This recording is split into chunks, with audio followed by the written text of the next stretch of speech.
నమస్తే K24 news. Siddipet జిల్లా బెజ్జంకి మండలంలో ఇథనాల్ ఫ్యాక్టరీకి వ్యతిరేకంగా అఖిలపక్షం ఆధ్వర్యంలో ఎంఆర్ఓ కార్యాలయం ముట్టడి ఉద్రిక్తంగా మారింది. ఫ్యాక్టరీ నుండి వెలువడుతున్న వ్యర్థ జలాలు తోటపల్లి రిజర్వాయర్లు కలుస్తున్నాయని, దీనితో భూగర్భ జలాలు కలుషితం అవుతున్నాయని చుట్టుపక్కల గ్రామస్తులు ఆరోపించారు. దుర్వాసనతో ప్రజలు తీవ్ర ఇబ్బందులు పడుతున్నారని, శ్వాసకోశ వ్యాధులు పెరుగుతున్నాయని ఆందోళన వ్యక్తం చేశారు. ప్రజల ఆరోగ్యాన్ని దృష్టిలో పెట్టుకుని వెంటనే ఇథనాల్ ఫ్యాక్టరీని రద్దు చేస్తూ చర్యలు తీసుకోవాలని అఖిలపక్ష నాయకులు మరియు వివిధ గ్రామాల ప్రజలు డిమాండ్ చేశారు.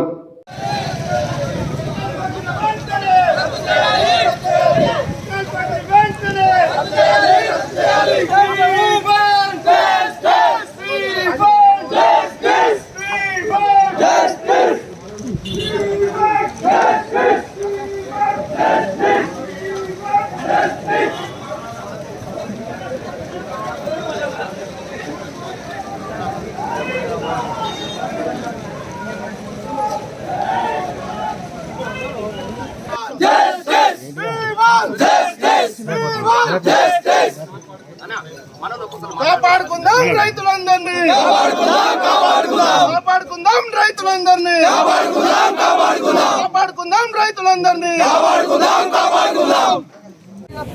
మాట్లాడాలంటే కూడా సిగ్గనిపిస్తుంది. ఎందుకంటే దాదాపు ఒక 6 నెలల క్రితం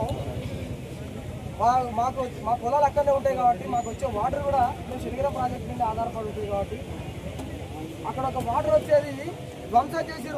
ధ్వంసం చేసినా కూడా దాని మీద మనం అధికారుల దృష్టి తీసుకోకపోతే ఎవరు స్పందించిన దాఖలాలు పోలేదు. కనీసం ఎంక్వైరీ కూడా లేదు. దాన్ని ఏదో తూతూ మాత్రంగా తాత్కాలిక ఉపశమనం లెక్క ఆ ప్రాబ్లం ఆడికి తాత్కాలికంగా సాల్వ్ చేయగానే గతం అయిపోయింది కదా. పోయి ఆడలు మా ముద్దల పెట్టి నుంచి పనిచేయడానికి పోయిన ఉపాధి హామీ పనికి పోయిన మహిళల మీద కూడా దురుసుగా ప్రవర్తించిన సంఘటనలు మేము చూసినామని.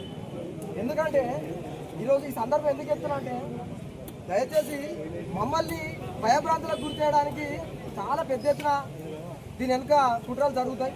కానీ ఇప్పటి వరకు కూడా మేము చాలా శాంతియుతంగా పోరాటం చేస్తూనే ఉన్నాం, కొట్లాడుతూనే ఉంటాం, రిఫరెండం ఇస్తూనే ఉన్నాం. మేము ఎంఆర్ఓ గారికి, ఎంపీడీఓ గారికి, ఇంకా అధికారులందరికీ కూడా అధికారుల దృష్టికి తీసుకుపోతా ఉన్నాం.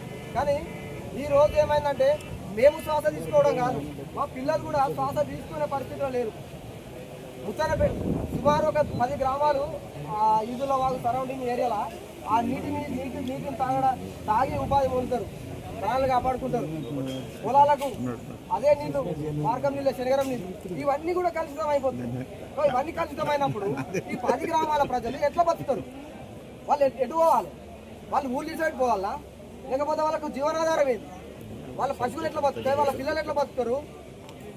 మాకున్న మేము తాగడానికి నీరు ఇలా నీళ్ల ద్వారా రైతు బతుకుతాడు, రైతు బతికే ప్రజలు బతుకుతారు అన్నటువంటి ఉద్దేశంతో రైతులను బతికించుకోవాలన్నటువంటి ఆలోచన చేసి తోటపల్లి రిజర్వాయర్, అది హరీష్ అన్న గారు వారు ప్రత్యేకమైన దృష్టి పెట్టి ఇలా తోటపల్లి రిజర్వాయర్ మనం ఇక్కడ కట్టుకోవడం జరిగినది. దీనికి రావడానికి కోసము మళ్ళీ అంతగిరి ప్రాజెక్టును కూడా పూర్తి చేసుకోవడం జరిగినది. అటువైపు మిడ్ మానేరు పూర్తి చేసుకోవడం జరిగింది.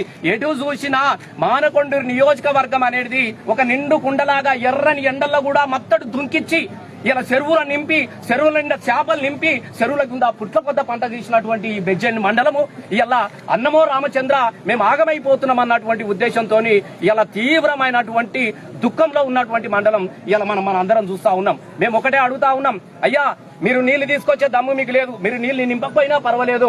అక్కడో ఇక్కడ మా ముదిరాజు సోదరులు ఇలా గతంలో మనం చేపలేసేది, ఇలా చిట్టీలకి పైసలు తీసుకొని పోయి అక్కడో ఇక్కడ నీళ్లు ఉంటే 4 చేపలు వేసుకుంటే మీరు ఒక్క పూట కంపెనీ నడిపిస్తే, ఫ్యాక్టరీ నడిపిస్తే దాంతో వచ్చినటువంటి ఒక్క రోజుకే ఎన్ని చేపలు చచ్చిపోయినా మీరు అందరూ చూసారు. మరి 365 రోజులు ఇట్లాగే రోజు కాలుష్య నీళ్లు బయటకు వస్తే మనుషులు బతుకుతారా?